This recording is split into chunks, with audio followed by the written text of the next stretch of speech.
శ్రీకాకుళం జిల్లా పలాసలో గొర్రెల కాపరి దుబ్బ దానయ్య మృతికి దారితీసిన హిట్ అండ్ రన్ కేసు రాజకీయంగా మరింత వేడెక్కింది.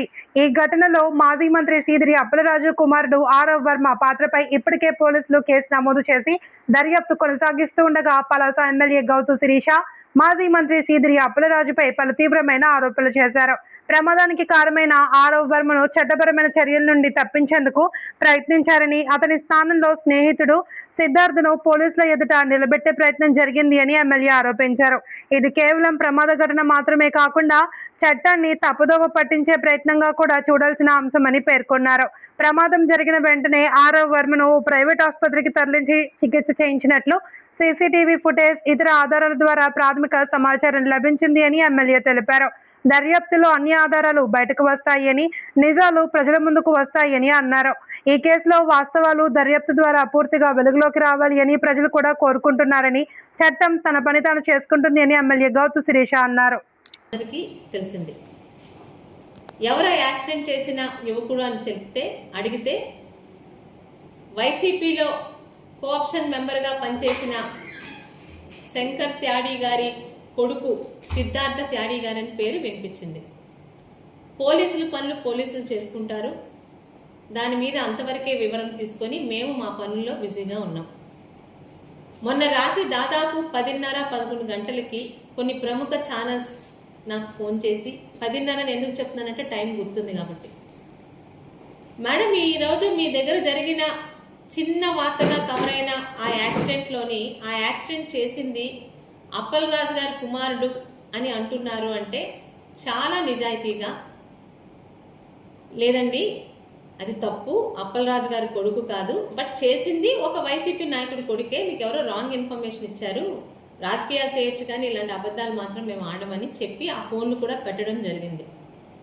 నిన్న ఉదయానికి పోలీసులు అన్ని రకాల సాక్ష్యాలతో చెప్పింది ఏంటంటే, మొన్న రాత్రి ఆ యాక్సిడెంట్ 3 రోజుల క్రితం జరిగిన రాత్రి ఆ యాక్సిడెంట్ చేసింది అప్పలరాజు గారి చిన్న కుమారుడు.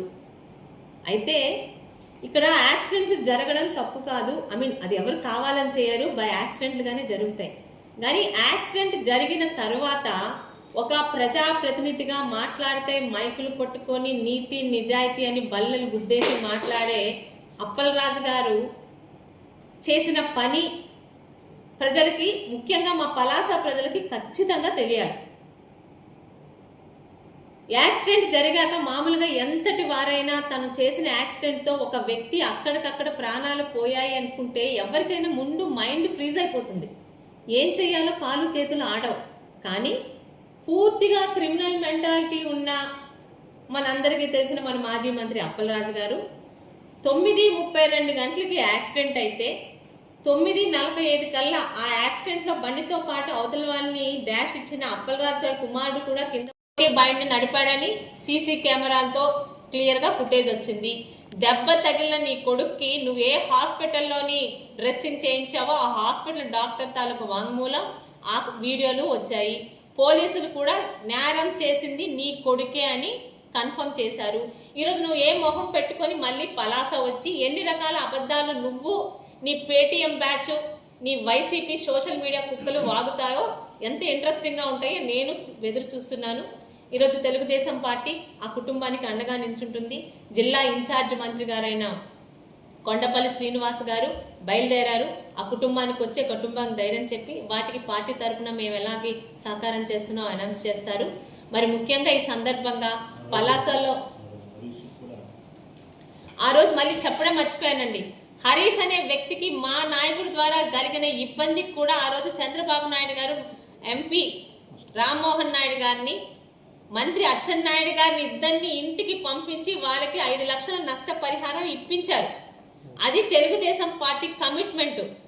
మరి ఈరోజు జగన్మోహన్ రెడ్డి గారు ఏం మాట్లాడతారో తెలియదు కానీ మీ నాయకుడు కొడుకుతోని ఎవరో ఆడపిల్లలకు వచ్చి 10 లక్షలు ఇచ్చారు, నిజంగా సంతోషమే. అలాగే నీ నాయకుడు కొడుకు వల్ల ప్రాణాలు కోల్పోయిన రోడ్డు మీద పడ్డ కుటుంబానికి మీ పార్టీ ఏం సహాయం చేస్తుందో, మీ నాయకుడు చేసిన ఈ డబల్ క్రైమ్, చేసిందే ఒక క్రైము, దానిలో తన కొడుకుని తప్పించడం ఇంకో క్రైము, ఇంకొక అమాయకుడికి ఏదో ఆశ చూపి ఇరికించడం ఇంకో క్రైము.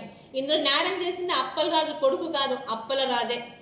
ఈ 3 నేరాలకి మీరు మీ పార్టీ వాళ్ళు రేపటి నుంచి మైకులు పట్టుకొని ఏ విధంగా మిమ్మల్ని మీరు సమర్థించుకుంటారో చూడాలని పలాస ప్రజలకి, నాకే కాదు రాష్ట్రం అంతటా ఉంది.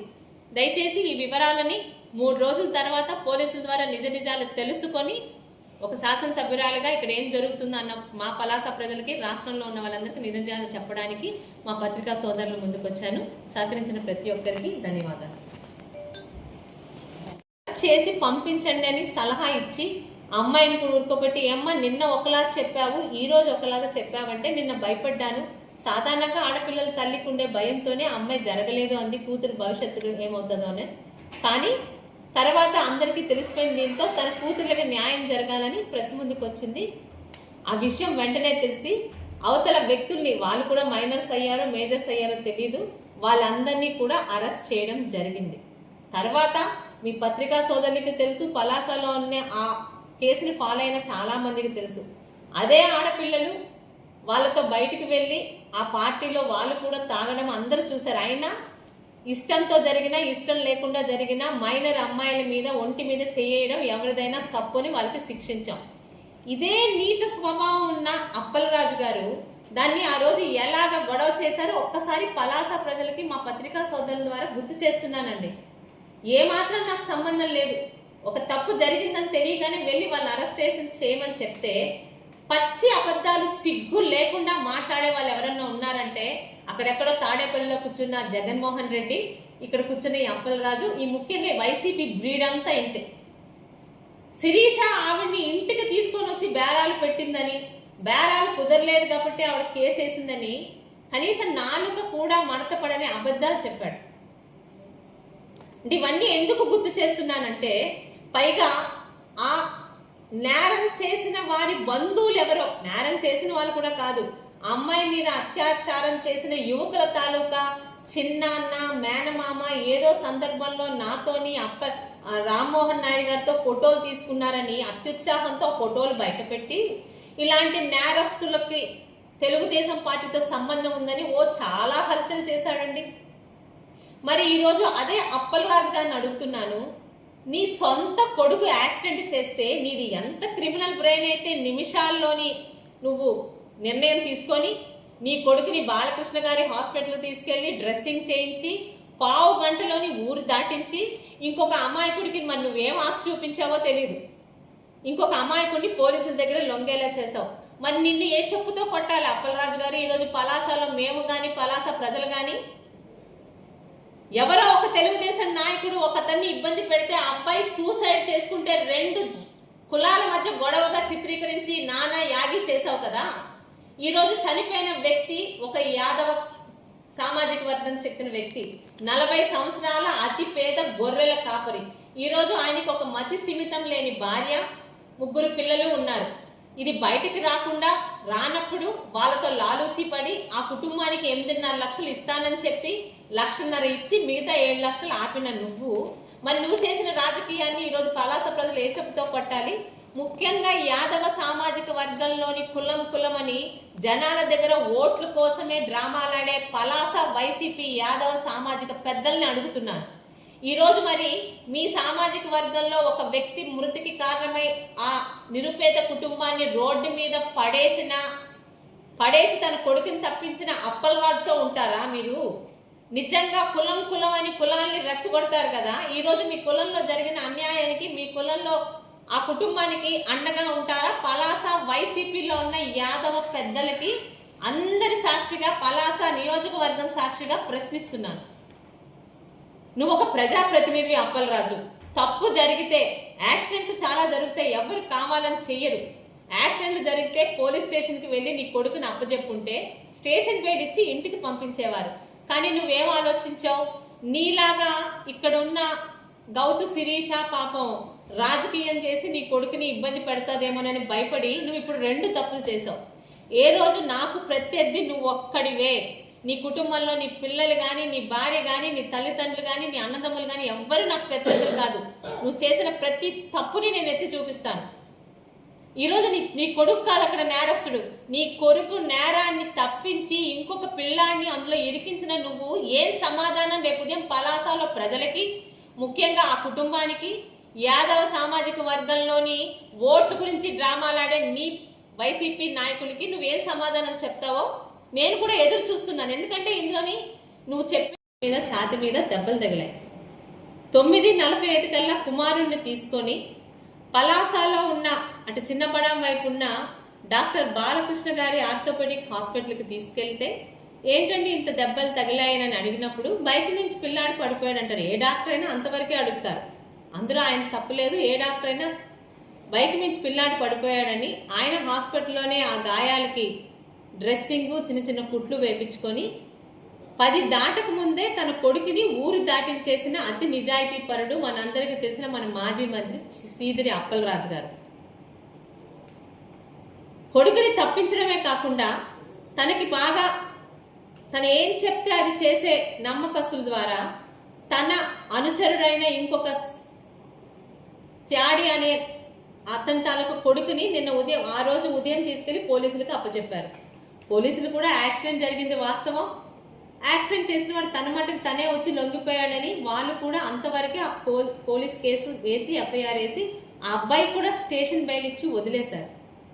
ఇక్కడ పలాస ప్రజలకి అలాగే రాష్ట్రంలో ఉన్న వాళ్ళకి 2 ఇన్సిడెంట్లు గుర్తు చేయదలిచానండి. ఎందుకంటే మీ దాకా వస్తే ఒకటి, మా దాకా వస్తే ఒకటి అని 2 నాలుకల ధోరణి ఏ రోజు తెలుగుదేశం ప్రభుత్వం కానీ గౌతు కుటుంబం కానీ చేయలేదు. 2014-19 మధ్యలోని ఇదే పలాసలో నా తండ్రి అయిన గౌతు శ్యాంసుందర్ శివాజీ ఎమ్మెల్యేగా ఉన్నప్పుడు ఒక తెలుగుదేశం నాయకుడు ఒక స్వీట్ షాపుకి వెళ్ళి ఆ స్వీట్ షాపులోని కుర్రాడిగా ఉన్న అతని పేరేంటండి డోకి హరీష్ అనే ఒక చిన్న కుర్రాడి మీద అరవడమో చేయి చేసుకోవడం అనేది ఒక తప్పుడు పని జరిగింది. ఆ చిన్న పిల్లాడు సెన్సిటివ్గా ఉండడం వల్ల ఆ అబ్బాయి ఆ విషయం తెలిసి ఇదే అప్పలరాజు 2 కులాల మధ్య గొడవగా ఇదే పలాసలోని చాలా పెద్ద ధర్నాలు చేశారు.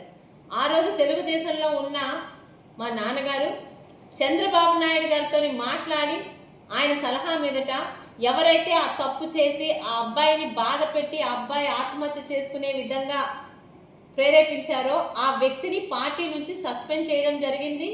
అంతేకాక ఆ వ్యక్తిని పోలీసులు అరెస్ట్ చేసి ఆయన పాతపట్నం జైలులో ఆయన చేసిన తప్పుకి శిక్ష కూడా అనుభవించడం కూడా జరిగింది. ఆ రోజు అధికారంలోకి రావాలనే ఒక నీచ బుద్ధితో ఈ అప్పలరాజు గారు 2 కులాల మధ్య చిచ్చు పెట్టినది ఈ రోజుకి పలాసలో అందరికీ గుర్తుండే ఉంటుంది. ఇంకొక విషయం కూడా చెప్పదలుచుకున్నాను. నేను ఎమ్మెల్యేగా గెలిచిన తర్వాత పలాసలో 2 మైనర్ అమ్మాయిల మీద ఆ అమ్మాయిలు వాళ్ళ తల్లి అనుమతితోనే కొంతమంది అబ్బాయిలతోని బర్త్డే పార్టీకి వెళ్ళినప్పుడు ఆ అమ్మాయిల మీద అసాల్ట్ జరిగింది.